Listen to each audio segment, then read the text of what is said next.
Great defense, slow retention of the ball by Erling Pumas. Great tackle there by Auala. A true definition of goes to the back line, it dies. Yeah, exactly. The backs are just not doing well enough in the kind of try that they conceded there. Given that they even had the man more, they have a man advantage, and they're passing through you easily. You're missing tackles. Exactly. That should not be happening when you have the numeric advantage. Definitely. Senegal. The 22, and they pick it up quite well. They do well this time on the line. Now they struggled quite a bit in the first half. It's another rolling maul coming in from the side. Yeah, one of the Namibian players comes in from the side. That's what the referees are indicating the advantage for. It's a penalty advantage. It's 19, big powering lock here. It's a brilliant turnover by Senegal. They lose the ball here. That's a ghost work. Yeah, exactly. Ghost work for sure. They've not done well here in the second half.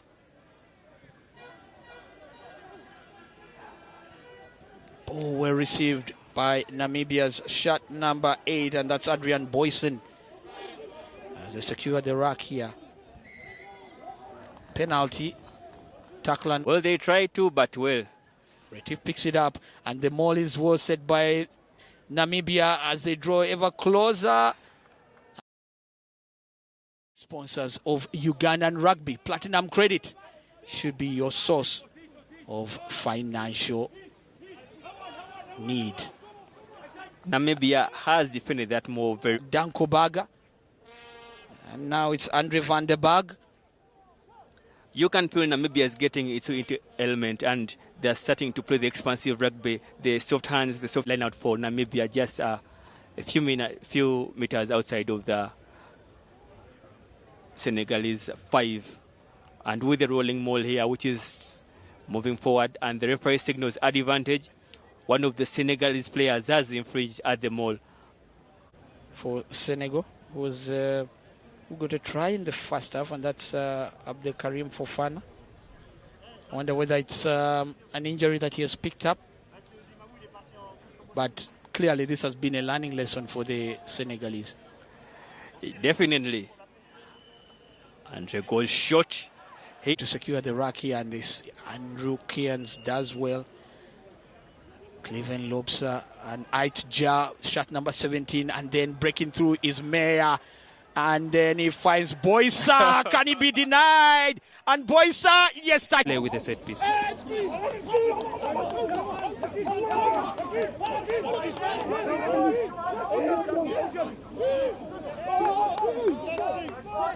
Temani up against Otja, Van der Stezen and Kotzia, the finest of finest props in Africa. A couple of these ones, it goes without mention, have gotten to this point of the game through the ranks, and many that tend to follow the under-20 Bathurst Trophy they'll definitely fancy their chances here to go ahead and make it a successful outing for themselves.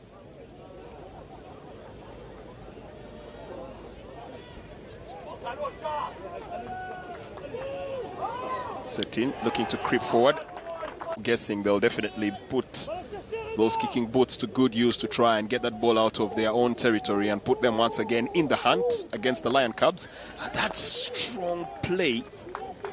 Managed to hold their own. You might think we've been here for an hour. Slow but steady for those who are maybe used to the flair of some fancy rugby, especially sevens on this African continent. You'll be forgiven for thinking it's been a bore, but when you see such beautiful hope for each looking for a spot to get to the final, one thing you can absolutely guarantee is every single advantage, any single loophole they can use that's conceded within the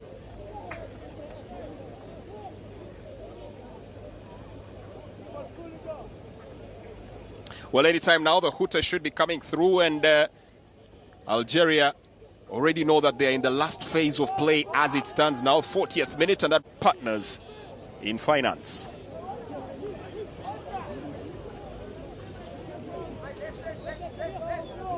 Scrummage it is. Algeria still trailing to Namibia. Namibia consistently building on. Every time you feel like Algeria are finding their groove, Namibia just find a way to kick it a gear higher and consistently staying the team in ascendance. Yeah. Earlier on, we also did notice that the captain is off the pitch, Ivan Yusuf. Or is he? Right in the thick of things. Right at the heart of the action.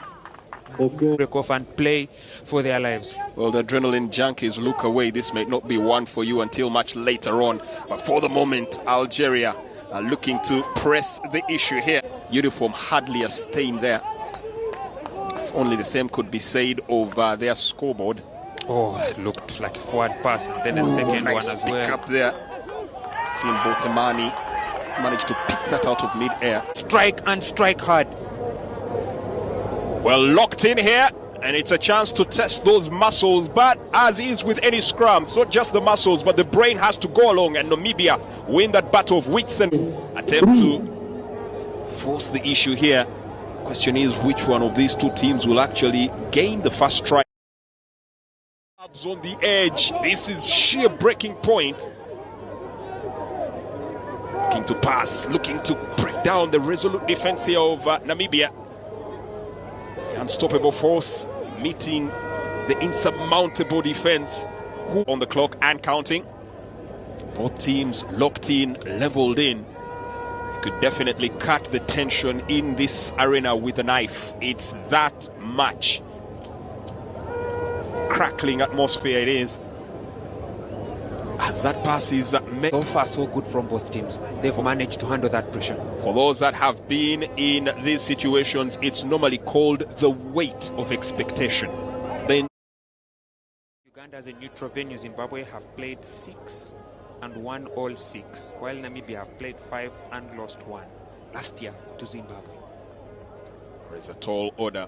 Just seconds before their number 9, Jackie Teron, returns to the playing field. That's why you see Andre van der Berger playing number 9 duties